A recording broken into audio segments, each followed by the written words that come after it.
20 over உலகக்கோப்பையை இரண்டாவது முறையாக வென்றது இந்தியா. பரபரப்பான இறுதி ஆட்டத்தில் தென்னாப்பிரிக்க அணியை 7 ரன்கள் வித்தியாசத்தில் தோற்கடித்தது. T20 உலகக்கோப்பையை வென்றது இந்தியா. உலகம் முழுவதும் இந்திய கிரிக்கெட் ரசிகர்கள் கொண்டாட்டம். மகேந்திர சிங் தோனிக்கு அடுத்து 20 ஓவர் கிரிக்கெட் உலகக்கோப்பையை வென்று கொடுத்தார் ரோஹித் சர்மா.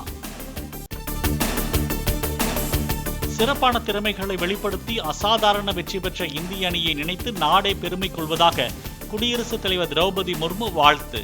140 கோடி இந்தியர்களும் பெருமை கொள்ளும் வகையில் உலகக்கோப்பையை இந்திய அணி வென்றுள்ளதாக பிரதமர் மோடி பெருமிதம். சவாலான சூழலில் ட்ரில் வெற்றி பெற்று வரலாற்று சாதனை படைத்திருப்பதாக இந்திய கிரிக்கெட் அணிக்கு முதலமைச்சர் மு.க.ஸ்டாலின் வாழ்த்து. அதிமுக பொதுச் செயலாளர் எடப்பாடி பழனிசாமி, பாஜக மாநில தலைவர் அண்ணாமலை உள்ளிட்டோரும் வாழ்த்து தெரிவித்தனர். 20 ஓவர் உலகக்கோப்பையை வென்ற இந்திய அணிக்கு முன்னாள் கேப்டன் மகேந்திர சிங் தோனி வாழ்த்து. உலகக்கோப்பையை நாட்டுக்கு கொண்டு வந்ததற்கும் விலை மதிப்பற்ற பிறந்தநாள் பரிசுக்கும் நன்றி எனவும் இன்ஸ்டாகிராமில் பதிவு.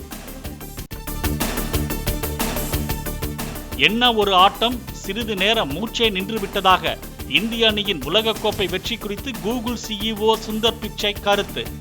மிகச் சிறப்பாக விளையாடி உலகக்கோப்பையை வென்ற இந்தியாவுக்கு வாழ்த்து என மைக்ரோசாப்ட் CEO சத்யா நாதல்லா வாழ்த்து. அடுத்த தலைமுறைக்கு வழிவிட்டு சர்வதேச 20 ஓவர் கிரிக்கெட் போட்டிகளிலிருந்து ஓய்வு பெறுவதாக விராட் கோலி அறிவிப்பு. T20 உலகக்கோப்பையை வென்ற கையோடு தமது ஓய்வையும் அறிவித்தார் கேப்டன் ரோஹித் சர்மா.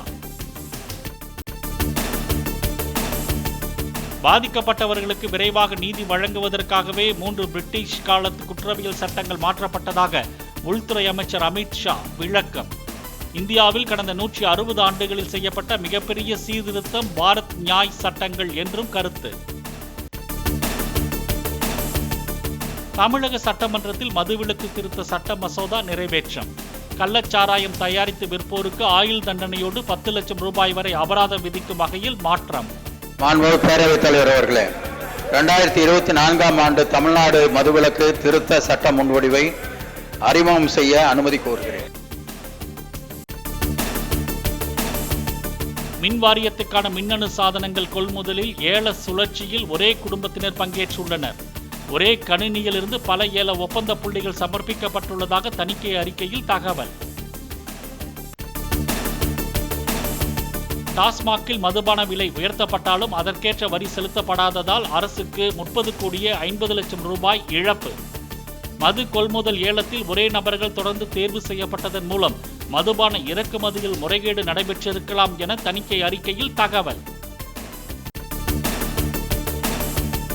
சென்னை, திருச்சி, தஞ்சாவூர் உள்ளிட்ட 12 இடங்களில் NIA அதிகாரிகள் சோதனை.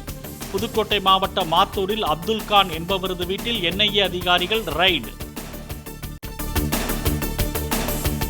சென்னை புளியந்தோப்பு அடுக்குமாடி குடியிருப்பில் மின்வெட்டால் லிப்டில் 6 மற்றும் 7வது மாடிகளுக்கு நடுவே சிக்கிய 52 வயது நபர். மீட்கும் முயற்சியின் போது லிப்டுக்கும் கட்டிடத்துக்கும் நடுவில் இருந்த இடைவெளியில் தவறி விழுந்து உயிரிழப்பு. கடலூரில் மர்ம நபர்களால் நடுரோட்டில் வெட்டி படுகொலை செய்யப்பட்ட அதிமுக நிர்வாகி. கொலையாளிகளை பிடிக்க வலியுறுத்தி உறவினர்களுடன் சேர்ந்து மறியலில் ஈடுபட்ட அதிமுகவினர். தூத்துக்குடி மாவட்டத்தில் காவல்துறை உதவி ஆய்வாளர்கள் 40 பேர் ஒரே நேரத்தில் பணியிட மாற்றம். தூத்துக்குடி மாவட்ட காவல்துறை கண்காணிப்பாளர் பாலாஜி சரவணன் உத்தரவு. சென்னை அண்ணா நகரில் களை கட்டிய ஹாப்பி ஸ்ட்ரீட் நிகழ்ச்சி. சிறியவர்கள் முதல் பெரியவர்கள் வரை ஏராளமானோர் ஒன்று கூடி நடனமாடி உற்சாகம். ஆவடியில் பாரம்பரிய கலை நிகழ்ச்சிகளுடன் கோலாகலமாக நடைபெற்ற ஹாப்பி ஸ்ட்ரீட். ஆவடி மாநகர காவல்துறை ஆணையர் சங்கர் பறை இசைத்து மகிழ்ச்சி. 26 மாத பதவிக்காலம் நிறைவடையும் நிலையில் இன்றுடன் ஓய்வு பெறுகிறார் ராணுவ தலைமை தளபதி மனோஜ் பாண்டே. டெல்லியில் வீரர்களின் அணிவகுப்பு மரியாதையை ஏற்றுக்கொண்டார். நாட்டின் அடுத்த ராணுவ தலைமை தளபதியாக உபேந்திர திவேதி இன்று பதவியேற்பு. 1984ஆம் ஆண்டு முதன்முறையாக ராணுவத்தில் சேர்ந்த அவர் 40 ஆண்டுகளாக பல்வேறு பொறுப்புகளை வகித்துள்ளார். பிரதமராக 3வது முறையாக பதவியேற்ற பின் முதலாக மனதின் குரல் நிகழ்ச்சியில் உரையாற்றிய மோடி. பிரதமரின் யூடியூப் பக்கத்தில் ஒளிபரப்பான நிகழ்ச்சியை பிரம்மாண்ட திரைகளில் கண்ட மத்திய அமைச்சர்கள் மற்றும் மாநில முதலமைச்சர்கள். வந்தே பாரத் ரயில்களில் டிக்கெட் கட்டணம் குறைக்கப்படும் என்று மத்திய ரயில்வே இணை அமைச்சர் சோமண்ணா தகவல். அனைவரும் பயணிக்கும் வகையில் கட்டண மாற்றம் இருக்கும் என பெங்களூருவில் பேட்டி. இஸ்ரேலுடன் போர் நிறுத்த பேச்சுவார்த்தையில் எந்த முன்னேற்றமும் இல்லை என ஹமாஸ் அமைப்பின் மூத்த அதிகாரி தகவல். காசா போரை முடிவுக்கு கொண்டு வரும் எந்த முடிவையும் ஏற்க தயாராக இருப்பதாகவும் இஸ்ரேலின் நிபந்தனைகளை ஏற்குமாறு அமெரிக்கா அழுத்தம் கொடுப்பதாகவும் புகார். குஜராத், பஞ்சாப் உள்ளிட்ட வட மாநிலங்களில் கனமழையால் சாலைகளில் கடும் வெள்ளப்பெருக்கு. உத்தரப்பிரதேசத்தின் மொரதாபாத்தில் குடியிருப்பு பகுதியில் தண்ணீர் தேங்கியுள்ளதால் படகுகளில் பயணிக்கும் மக்கள்.